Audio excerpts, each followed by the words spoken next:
चलो आज से शुरू करते हैं, आगे चलते हैं हम लोग। यूक्लिड्स के पोस्टुलेट्स हम लोगों ने खत्म कर लिया, देख लिया अच्छे से, कल हम लोगों ने समझ लिया है। वैसे तो चैप्टर ऑलमोस्ट क्या खत्म ही हो चुका है बुक के हिसाब से, तो एनसीईआरटी के हिसाब से चैप्टर खत्म हो चुका है, बट कुछ कुछ छोटे छोटे पॉइंट्स हैं गाइस, वो आप लिख लो इसमें से। अब एक नई हेडिंग डालो, इंसिडेंस एक्सियम्स,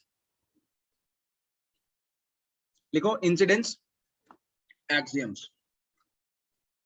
हालांकि ये भी बहुत ही इजी और बहुत ही सिंपल सा टॉपिक है, मतलब ये इसमें कुछ ऐसी ऐसी बातें आपको सुनने को देखने को मिलेंगी जो आप बोलोगे सर ये तो कोई बच्चा भी बता देगा, ये तो मतलब कॉमन सेंस वाली बात है। ऐसे कुछ पॉइंट्स है, ठीक है। जैसे नंबर 1 लिखो, एक्सियम नंबर 1 लिखो, a line contains infinitely many points. A line contains infinitely many points. एक स्ट्रेट लाइन के ऊपर, कोई भी लाइन हो चाहे कितनी भी छोटी क्यों ना हो, उसके ऊपर हम लोग अज्यूम करके चलते हैं that there are infinitely many points. infinite points हैं उसके ऊपर में। अब इसका कोई प्रूफ थोड़ी है, इसको कोई प्रूफ करने थोड़ी बैठेगा, है ना। इसका कोई प्रूफ थोड़ी है कि लाइन के ऊपर में इन्फिनेटली मेनी पॉइंट्स है, वो प्रूफ नहीं है, वो हम लोग एज इट इज यूज करेंगे। ये अनकही बातें हैं जो हम सबको माननी है। नेक्स्ट पॉइंट देखो, नेक्स्ट एक्सियम देखो बच्चों, through a given point, through a given point, आपको एक पॉइंट गिवन है, so through a given point infinitely many lines can be drawn, can be drawn, ठीक है। जैसे मान लो ये एक पॉइंट है हमारा छोटा सा, इस पॉइंट से पास होती हुई ये वाली लाइन भी हो सकती है ऐसे करके, इस पॉइंट से पास होती हुई ये वाली लाइन भी हो सकती है ऐसे करके, ऐसे करके। यहां से भी एक लाइन जा सकती है, यहां से भी एक लाइन आ सकती है, मतलब लाइंस की कमी नहीं है। There are infinitely many lines, हम लोग इनफाइनेटली मेनी लाइंस यहां से ड्रॉ कर सकते हैं, कोई भी एक पॉइंट से पास होती हुई। कैन बी एनी पॉइंट, कोई भी एक पॉइंट हो सकता है। लिख लिया बच्चों? तीसरा पॉइंट लिखो फिर, अगर एक पॉइंट से हम लोग इनफिनिटली मेनी लाइंस ड्रॉ कर सकते हैं, तो 2 पॉइंट से क्या होगा? इनफिनिटली मेनी लाइंस का स्क्वायर, इतनी लाइंस ड्रॉ कर सकते क्या? Given sir one line, yes, given 2 distinct points, distinct बोले तो अलग पॉइंट्स है, distinct points, there exists one and only one line through them, full stop.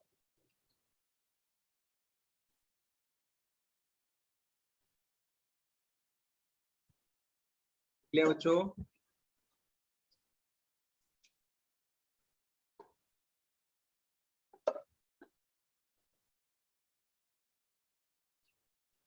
हाँ सर। लिख लिया? शाबाश। प्रत्यक्ष? ये सर। जी सर, बोलिए सर। देखो बेटा, पॉइंट है अपने पास पॉइंट ए, दूसरा पॉइंट है पॉइंट बी। भाई इस पॉइंट से पास होती हुई इनफिनिटली मेनी लाइंस ड्रॉ कर सकते हो आप ऐसे करके। सिमिलरली पॉइंट बी से पास होती हुई आप जितना चाहे लाइंस ड्रॉ कर लो, जितनी चाहे लाइंस आप ड्रॉ कर सकते हो, उससे इनफिनिटली मेनी लाइंस ड्रॉ कर सकते हो। बट अगर आपको ए और बी से पास होती हुई लाइंस ड्रॉ करनी है, तो वो सिर्फ और सिर्फ इकलौती एक ही लाइन ऐसी बन सकती है जो ए और बी से पास होगी, और वो लाइन है ये वाली। एक ही लाइन बनेगी, उसके अलावा दूसरी कोई लाइन यहां से ड्रॉ नहीं कर सकते हैं, जो कि दोनों पॉइंट ए और पॉइंट बी दोनों से पास हो रही, दोनों से पास हो रही। क्लियर हुआ ये? Yes sir. यस। चलो लिख लिया बेटा, ये सब हो गया। Yes, हाँ sir.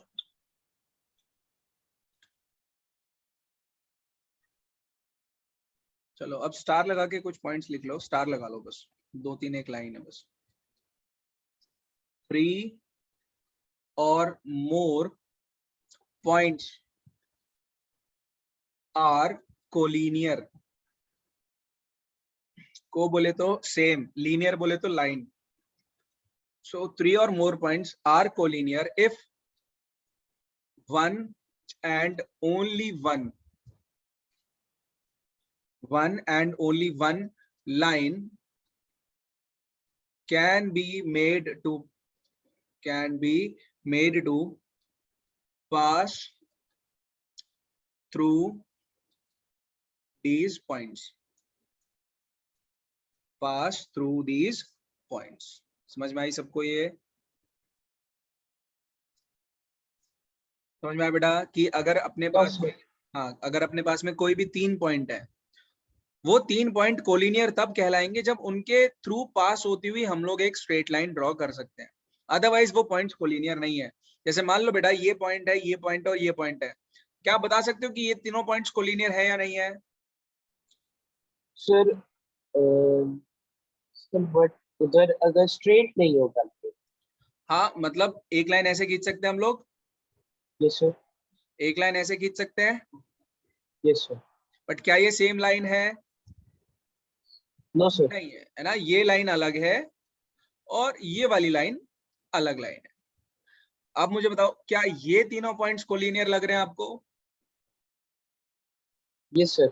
सर कोलिनियर का एक बार फिर से मीनिंग बता दीजिए। ये रहा मीनिंग। अगर कोई भी पॉइंट्स, 3 पॉइंट्स एक ही लाइन के ऊपर लाइक करेंगे तो वो कोलिनियर कहलाएंगे। 3 or more than 3 points, if they are lying on the same line, they will be known as collinear points, A, B और C.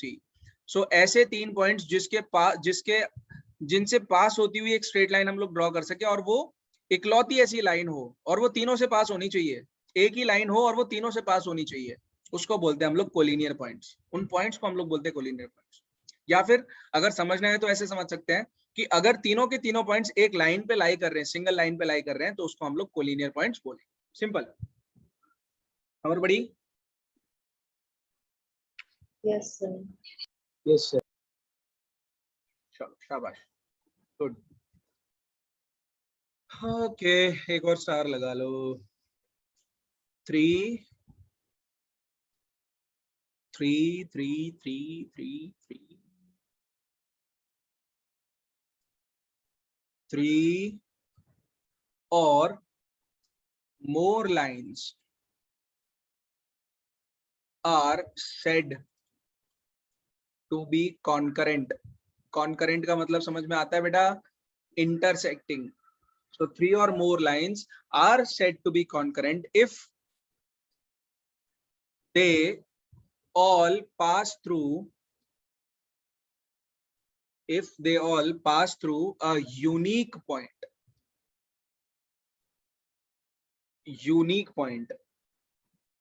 ठीक है, जैसे ये वाला पॉइंट है, इस पॉइंट से पास होती हुई 3 लाइंस आप ड्रॉ कर सकते हो, 3 4 जितनी भी लाइंस आपको ड्रॉ करनी है।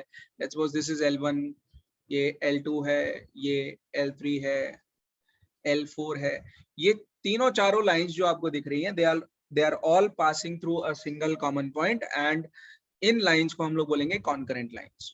इन लाइंस को हम लोग बोलेंगे कॉन्करेंट लाइंस। और ये जो पॉइंट आपको दिख रहा है, let's suppose this point is P, इस पॉइंट P को बोलेंगे point of concurrence. Point of concurrence लिख लो इसको बेटा, ड्रॉ कर लो, लिख लो।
कर लिया, ड्रॉ हो गया क्या?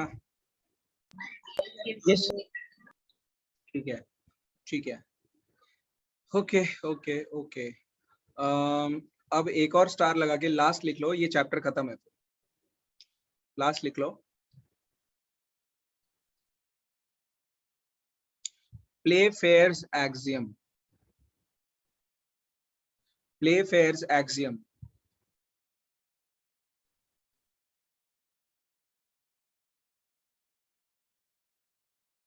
प्लेफेयर्स एक्सियम या फिर एक्सियम ऑफ पैरेलल लाइंस भी बोलते हैं इसको। ये प्लेफेयर नाम का एक साइंटिस्ट मैथमेटिशियन था, उसके नाम से एक्सियम डाला गया है, Playfair's axiom, axiom of parallel lines.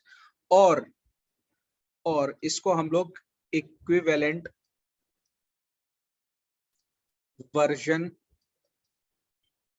Of Euclid's fifth postulate भी बोलते हैं। मतलब जो यूक्लिड का पांचवा पोस्टुलेट था, जो यूक्लिड का पांचवा पोस्टुलेट था, उसके जैसा ही ये पोस्टुलेट है एग्जैक्टली, मतलब वैसा ही है ये, बस इसको घुमा फिरा के लिखा गया, मतलब वैसा ही पोस्टुलेट है, इसको घुमा फिरा के लिखा गया है। ये प्लेफेयर ने दिया था और इसको हम लोग बोलते हैं एक्सियम ऑफ पैरेलल लाइंस। अब ये होता क्या है, लिख लो फटाफट, लिख लो फटाफट। फॉर एवरी लाइन एल, मतलब थोड़ा ध्यान से समझेंगे तो ये अच्छे से समझ में आएगा हमको। For every line L and for every point P not lying on line, not lying on line L, मतलब एक पॉइंट है P यहाँ पर कहीं पर, और एक लाइन है लेट्स सपोज L लाइन, वो L लाइन आपको ये रही है, this is your L line. So वो वही चीज बोल रहा है that for every line L and for every point P which is not lying on the line, which is not lying on the line, comma, there exists a unique line M passing through P and parallel to L। मतलब theorem का मतलब समझो, इस axiom का मतलब समझो बेटा, कि हमारे पास एक लाइन L है और एक पॉइंट P है। सो अगर ऐसा कुछ होता है कि that this point is not lying on line L, then we can draw a line which is passing through P, we can draw a line which is passing through P and which is parallel to M, और वो इकलौती ऐसी line होगी, इसके अलावा बाकी कोई भी लाइन हम लोग यहाँ से ड्रॉ नहीं कर सकते, which is parallel to L and which is passing through P। मतलब बाकी सारी लाइंस क्या पता, एक लाइन यहाँ से ऐसे पास हो सकती हो, एक ऐसे लाइन पास होगी यहाँ से, ये जो लाइंस आप ड्रॉ कर रहे हो they will never be parallel to L। The only line which is passing through P and parallel to L is this line M, और वो यूनिक लाइन है, this is a single unique line. Understood everybody?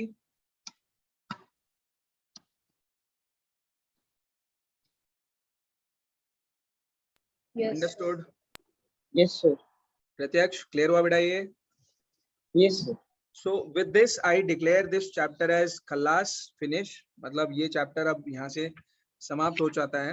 कुछ questions कर लेते हैं अब हम लोग, बहुत ही छोटे छोटे क्वेश्चंस कर लेते हैं हम लोग, सो दैट कंसेप्ट अच्छे से हमारा क्लियर हो जाए, इसमें कंसेप्ट क्लियर हो जाए।